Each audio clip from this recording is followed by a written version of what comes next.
ایک شخص نے کلمہ پڑھا تھا ہندوستان میں اور امریکہ نے اس پہ پابندیاں لگائیں. پھر وہ شخص امریکہ سے انگلینڈ چلا گیا, پھر لندن سے نکلوایا گیا, پھر وہ افریقہ چلا گیا اور پھر آخر میں وہ مسقط میں اس کا انتقال ہوا. پتہ اس نے کلمہ کس طرح پڑھا؟ اس شخص نے 3 جلدوں میں رسول پاک علیہ السلام کے اخلاق حسنہ پہ انگریزی میں کتاب لکھی تھی. اور پتہ ہے آپ کو مسلمان کیسے ہوا تھا؟ وہ آیا دلی کی جامع مسجد دیکھنے. وہ کہتا میں نقشے بناتا تھا, نقشہ نویس تھا, تو جو پرانی عمارتیں تھی پرانے مغلوں کے زمانوں کی بنی ہوئی ان کو میں دیکھتا دیکھتا یہاں آیا. دلی کی مسجد میں داخل ہوا, کیمرہ میرے پاس تھا تو میں نے دیکھا ایک فقیر بیٹھا ہے, ٹانگوں سے معذور ہے اور وہ دلی کی مسجد کے دروازے پہ بھیک مانگ رہا ہے. وہ شخص کہتا ہے میں نے جیب سے بٹوا نکالا اور $1 نکال کے اس فقیر کو تھمایا, پینٹ میں ڈالنے لگا بٹوا تو بٹوا میرا گر گیا.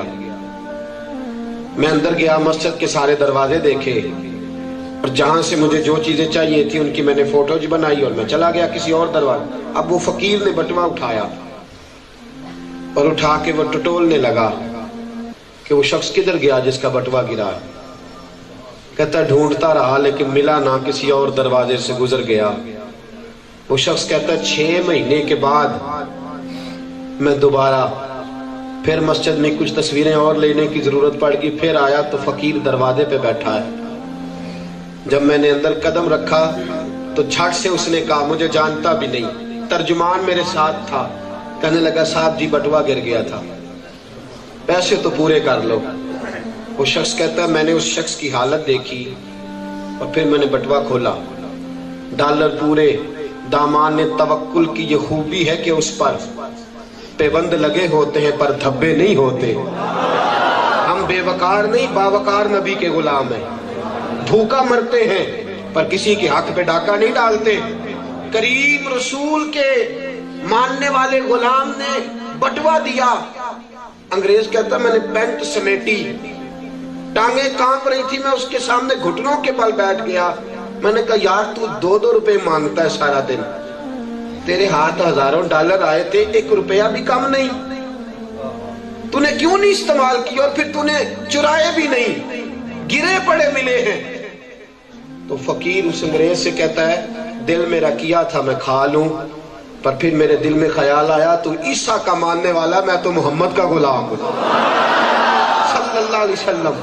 تو جناب عیسیٰ کا ماننے والا ہے, میں تو کالی زلفوں والے کا نوکر ہوں. کہیں ایسا نہ ہو قیامت کے دن تو اپنے رسول کے پاس جائے اور جا کے کہے کہ آپ کی امت نے میرے امتی کے پیسے دبا لیے تھے اور تیرا رسول تیرا دامن تھام کے میرے نبی کے پاس آئے, مجھے ساری زندگی بھوکا مرنا منظور ہے پر میرے رسول کے بابت کوئی بات کر جائے یہ میں منظور نہیں کرتا. وہ کہتا میں کافر تھا, کلیجے میں کافر کا دل تھا, کبھی نہ رویا تھا, لیکن رسول کے غلام کی بات سن کے میں رویا. میں نے کہا جس نبی کے امتی فقیر ہوں تو باوقار ہوتے ہیں, وہ رسول کتنی عزت والا ہوگا. پڑھاؤ کلمہ میں بھی غلام بن جاتا. دوستو یہ کردار ہے مسلمانوں کا. یاد رکھو تیرا اور میرا کردار رکاوٹ ہے. تقریروں سے انقلاب نہیں آتا, کردار سے انقلاب آتا ہے. ہم لوگ تو الجھ گئے ہیں, ہم وہاں جاتے. دیکھو جب تک ہم رسول اللہ کے سچے غلام نہیں بنتے اور لوگوں کو نبی پاک کے قدموں تک لے کے نہیں آتے, دین کا پھریرا بلند نہیں ہوگا. یہ کارٹون امت لخت لخت ہے, ساری امت. افغانستان کی بچیاں کٹ گئی, ہم آرام سے رہے. عراق کے لوگوں کے گلے پہ چلا کے نا انہوں نے بلیڈ, ان کے اندر پٹرول ڈال کے آگ لگائی, ہم خاموش رہے. دوستو لخت لخت امت. اے خاصہ اے خاصان رسول وقت دعا ہے, امت پہ تیری آ کے عجب وقت پڑا. گھسیٹ اپنا آپ, آ جا میرے رسول کے قدموں میں, آ جا, آ جا رسول پاک کی نوکری میں, آ جا, آ جا. لو سنو بات, جو قریب آیا. حضور نکلے ایک دن مدینے, نبی پاک نئے نئے آئے نا, ایک دن حضور نکلے, بوڑھی اماں کھڑی ہے, گٹھڑی باندھی ہوئی ہے. اس کو بہت سارے محدثین نے لکھا ہے اسد الغابہ فی معرفت صحابہ, جو حالات صحابہ پر کتاب ہے اس میں بھی یہ حوالہ موجود ہے. بوڑھی اماں نے گٹھڑی باندھ کے رکھی ہے مدینے کی گلی میں. حضور علیہ الصلوۃ والسلام تشریف لائے تو حضور نے مسکرا کے فرمایا بڑی بھی کیا بات ہے یہاں کھڑی ہو. سادی عورت سادے لبو لہجے میں کہتی ہے میں نا مدینہ چھوڑ کے میکے جا رہی ہوں اپنے, یہ 2-3 کلومیٹر پہ میرے پیکے ہیں, میں جا رہی ہوں. فرمایا کیا ہوا؟ معاذ اللہ استغفر اللہ کہنے لگی مجھے پتہ چلا ہے مدینے میں کوئی جادوگر آ گیا ہے, جو اس کے پاس جاتا ہے اسی کا ہو جاتا ہے. پہلی نظریں لوٹ لے ماہی تیرے ہار شنگاراں, تیرے قاتل نین تے ناگن زلفاں پئیاں مارن دوروں ہی ماراں, تے کسے نو کول نہ پھٹکن دیتا تیرے حسن دے پہرے داراں. او سجنا تو کلا ہی نہیں ہے تے ہوئے نہیں قتل ہزاراں. نبی پاک صلی اللہ علیہ وسلم سے کہتی ہے حضور پتہ چلا جو ہو جاتا ہے, میں نے نہیں چھوڑنا باپ دادا کا دین. تو حضور نے فرمایا جاتی کیوں نہیں؟ تو جو ہے آپ کی یہاں تو بیٹھی ہے جاتی کیوں نہیں؟ کہنے لگی گٹھڑی وزنی ہے اٹھائی نہیں جاتی, پانڈ وزنی ہے کپڑے زیادہ اٹھائی نہیں جاتے. رسول پاک نے دستے مبارک بڑھایا اور اٹھا کے نہ گٹھڑی میرے رسول نے کندھے پہ رکھی. فرمایا چل میں تجھے چھوڑاؤں. سودا لینے کے لیے بازار گئے ہم اور ہاتھ اس کے بکے جس کے خریدار گئے. رسول دیکھو نرخ بازار محبت کا انوکھا ہو گیا, خود خریداروں میں شامل آ کے مولا ہو گیا. حضور آگے آگے, تھوڑی دیر گزری تو حضور نے فرمایا تو آگے لگ جا. کدھر جانا ہے؟ بوڑھی اماں آگے آگے. مدینے سارا گزر گیا, صحرا گزر گیا, چھوٹا سا گاؤں آیا, وہاں کہنے لگی یہ میرا گھر ہے رکھ دے گٹھڑی. حضور نے گٹھڑی رکھی, نبی پاک نے رخ پھیرا تو کہنے لگی نام تو بتا.